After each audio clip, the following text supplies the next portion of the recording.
I got so much motherfucking design on right now. Break it down, bring it back, make it clap. I got 3 old thoughts, new guap, wear that thing. Bitches on my line, and you know. Assalamualaikum warahmatullahi wabarakatuh. Perkenalkan, nama saya Feli Paribumi Rahmanwardana. Nomor BP 225720111039. Program Studi Sistem Informasi. Saya mahasiswa Universitas Metamedia. Baiklah, video ini dibuat untuk memenuhi tugas akhir perancangan basis data dengan dosen pengampu Ibu Ade Irma Suryani, MKOM. Baiklah, pada video ini saya akan mempresentasikan konsep dasar Database Management System atau biasa disebut dengan DBMS. Baiklah, saya akan menjelaskan tentang konsep dasar DBMS. Sebelumnya, apakah teman-teman sudah mengenal dengan istilah DBMS? DBMS atau Database Management System yaitu perangkat lunak yang menangani semua pengaksesan database. Secara fungsi, Database Management System atau DBMS mempunyai fasilitas mengintegrasikan, terhubung, merekayasa, dan memelihara basis data. Basis data merupakan kumpulan data yang saling berhubungan satu dengan yang lainnya, yang diorganisasikan sesuai struktur tertentu dan disimpan dengan baik. Untuk mendapatkan informasi yang berguna dari kumpulan data, maka diperlukan suatu perangkat lunak atau software untuk memanipulasi data sehingga mendapatkan informasi yang berguna. Database Management System atau DBMS merupakan software yang digunakan untuk membangun sebuah sistem basis data yang berbasis komputerisasi. DBMS membantu dalam pemeliharaan dan pengolahan kumpulan data dalam jumlah besar, sehingga dengan menggunakan DBMS tidak menimbulkan kekacauan dan dapat digunakan oleh pengguna sesuai dengan kebutuhan. Fungsi atau manfaat DBMS yang pertama, menjaga integritas data. Yang kedua, penyimpanan data atau data storage management. Yang ketiga, kamus data. Yang keempat, transformasi dan penyajian data. Yang kelima, keamanan data. Yang keenam, memungkinkan akses beberapa user. Yang ketujuh, menyediakan prosedur backup dan recovery. Yang kedelapan, menyediakan bahasa akses dan pemrograman. Yang kesembilan, menyediakan interface untuk komunikasi. Dan yang selanjutnya, manajemen transaksi.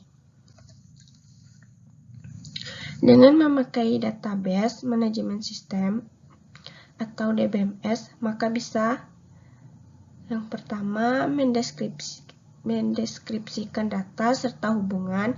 Yang kedua, mendokumentasikan susunan serta pengertian data. Yang ketiga, melukiskan, mengorganisasikan serta menaruh data untuk akses yang selektif atau diambil serta efektif. Yang keempat, alinan yang seperti pada user dengan sumber daya data. Yang kelima, perlindungan pada sumber daya data bakal terjamin, bisa dihandalkan, berkelanjutan serta benar. Yang keenam, memisahkan persoalan logikal serta fisikal hingga mengubah implementasi database dengan cara fisik tak menginginkan user untuk mengubah maksud data atau logikal. Contoh kasus DBMS. Sebuah apotek di Jalan Pemuda 83 Semarang, Obatku akan mengimplementasikan aplikasi basis data pada apoteknya. Sebagai apotek yang melayani langsung pelanggan obat, Obatku melakukan pencatatan terhadap beberapa hal, yaitu yang pertama data karyawan, yang kedua data obat, yang ketiga data supplier. Setiap pelanggan dapat membeli lebih dari satu jenis obat. Di dalam satu transaksi penjualan, seorang pelanggan hanya dilayani oleh seorang karyawan, dan seorang karyawan setiap harinya dapat melayani lebih dari satu orang pelanggan dalam beberapa transaksi penjualan. Data karyawan secara lengkap seperti ditunjukkan dalam kartu tanda pengenal karyawan, yaitu terdiri ID karyawan, nama, alamat, kota, status, serta nomor telepon. Data obat secara lengkap seperti ditunjukkan dalam kartu identitas obat, yaitu terdiri ID obat, nama, jenis, harga, stok, serta ID supplier. Sedangkan data supplier seperti ditunjukkan dalam kartu supplier, yaitu terdiri ID supplier, nama, alamat, kota, nomor telepon. Faktur penjualan yang dipergunakan dalam proses penjualan obat berisi nomor, tanggal, ID pelanggan, ID karyawan, ID obat, jumlah, total, pajak, serta total bayar. Faktur penyuplaian obat yang dipergunakan dalam proses pembelian obat dari supplier obat berisi nomor, tanggal, ID karyawan, ID supplier, ID obat, jumlah obat, total, pajak, serta total bayar. Di dalam operasionalnya, pemilik obatku menginginkan adanya laporan penjualan untuk tiap periode waktu tertentu, misal harian, mingguan, atau bulanan.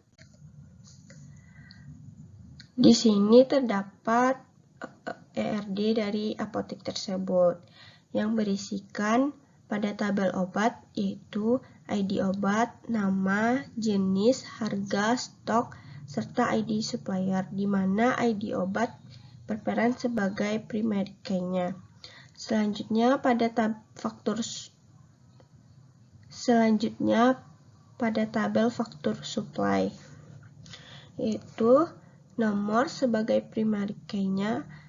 Selanjutnya tanggal, ID karyawan, ID supplier, ID obat, jumlah obat, total, pajak, serta total bayar. Selanjutnya tabel pelanggan terdiri dari ID pelanggan, nama, alamat, jenis kelamin, pekerjaan, di mana primary key dari tabel pelanggan yaitu ID pelanggan. Selanjutnya yaitu tabel supplier terdiri dari ID supplier, nama, alamat, kota, nomor telepon, di mana primary key dari tabel supplier yaitu ID supplier.